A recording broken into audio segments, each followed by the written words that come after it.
Have you ever noticed how badly you want connection, right up until it's actually available? You feel lonely. You miss people. You wish someone would text you first. You imagine deep conversations, emotional closeness, feeling understood by someone completely. And then the moment someone actually tries to get close to you, something shifts. Suddenly replying feels exhausting. You see the message and think, I'll answer later. Someone invites you out and your first instinct is strangely avoidance. You want connection desperately in theory, but in practice, it starts feeling heavy, demanding, almost emotionally unsafe. And the strange part is, you usually cannot explain why, because it's not that you hate people. A lot of the time, you actually care very deeply, which is exactly what makes this so psychologically confusing. Most people assume this happens because someone is antisocial, emotionally unavailable, cold, or simply introverted.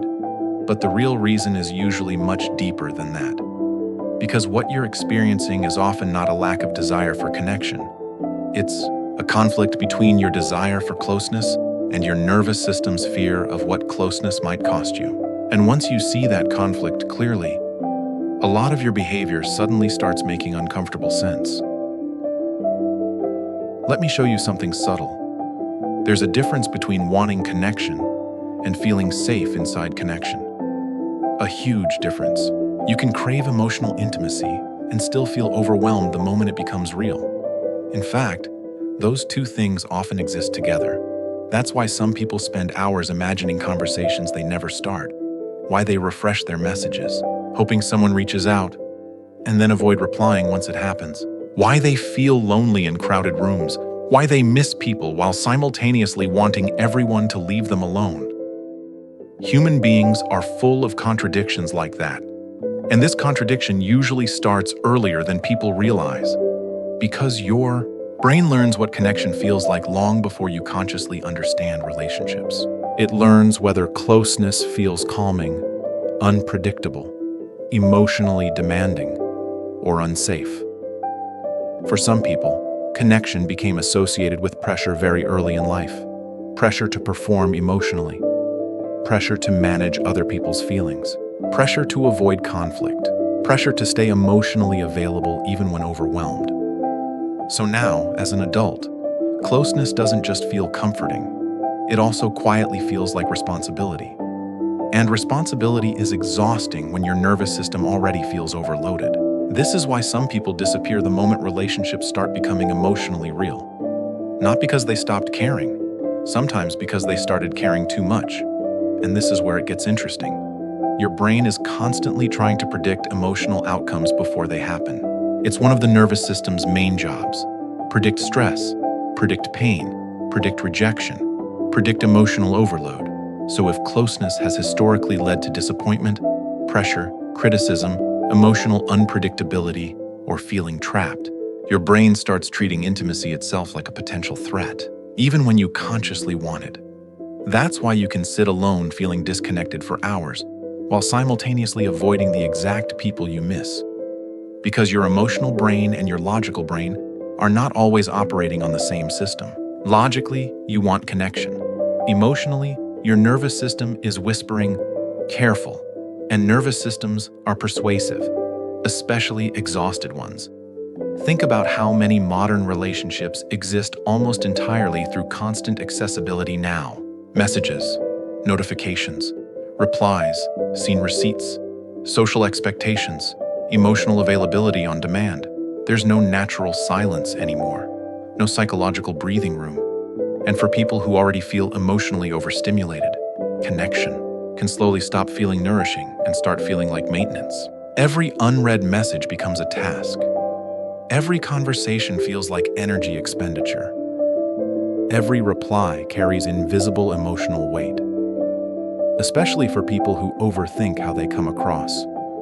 People who reread texts before sending them. People who worry about disappointing others. People who mentally monitor tone, wording, timing, emotional reactions. Those people are not casually communicating. They are psychologically performing tiny emotional calculations every single interaction, and eventually the brain gets tired. Not socially tired in the normal sense. Existentially tired. Emotionally saturated. Like too many tabs open in the background at once. So what happens? Avoidance. Silence. Withdrawal. Temporary isolation. Not because solitude always feels good, but because it feels quieter, and quiet starts feeling like relief. But here's the painful irony nobody talks about. Avoiding connection often creates the exact loneliness you were trying to escape in the first place, because isolation soothes the nervous system temporarily, while slowly starving the emotional system underneath. That's why people can spend entire evenings switching between wanting someone to text them and hoping nobody does. It sounds irrational until you understand what's happening psychologically. Your nervous system is trying to solve two competing needs at the same time: the need for closeness and the need for emotional safety. And sometimes those two needs pull in opposite directions. This becomes especially intense for highly self-aware people. People who notice tiny emotional shifts. People who read facial expressions too carefully. People who overanalyze pauses in conversation. People who replay interactions at night wondering if they sounded weird, distant, annoying, awkward, too much, not enough. Those people often experience connection very intensely, which means relationships affect them intensely too. A casual conversation that another person forgets in 10 minutes might stay emotionally active in your brain for 3 days. A slightly colder text tone can quietly alter your entire emotional state. A delayed reply can trigger overthinking spirals.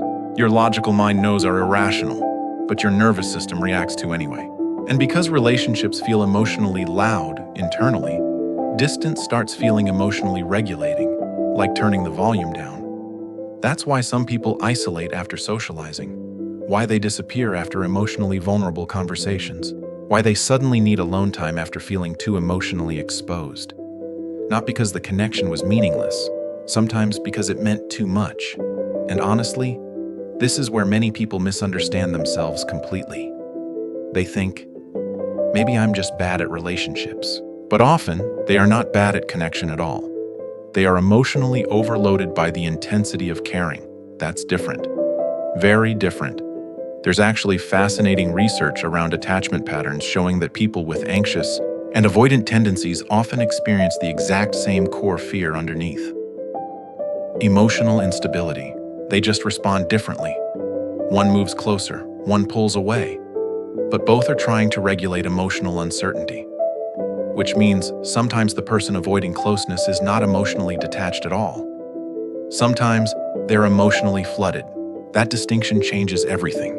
Because emotionally flooded people still crave intimacy deeply. They still want to feel understood, still want safe connection, still want someone who feels emotionally easy to be around, but they're terrified of the emotional exposure that comes with being fully seen. Because being seen means vulnerability, and vulnerability means uncertainty. And uncertainty makes the brain restless. So instead, many people stay in this strange middle state, wanting closeness emotionally, while structuring their lives around avoiding the intensity of it. And sometimes the loneliness you feel is not proof that you are incapable of connection. Sometimes it's proof that your brain has been trying very hard to protect you from the wrong things. So maybe the next time you feel the urge to disappear from everyone, pause for a second and ask yourself something deeper. Do I actually want distance right now, or do I just want relief? Because those are not always the same thing. And if this kind of psychology content helps you understand your own mind a little more clearly, or makes you feel a little less alone in the strange contradictions of being human, subscribe to Psyche Simplified. New videos every week, exploring the hidden emotional patterns behind human behavior, relationships, overthinking, loneliness, and the mind itself.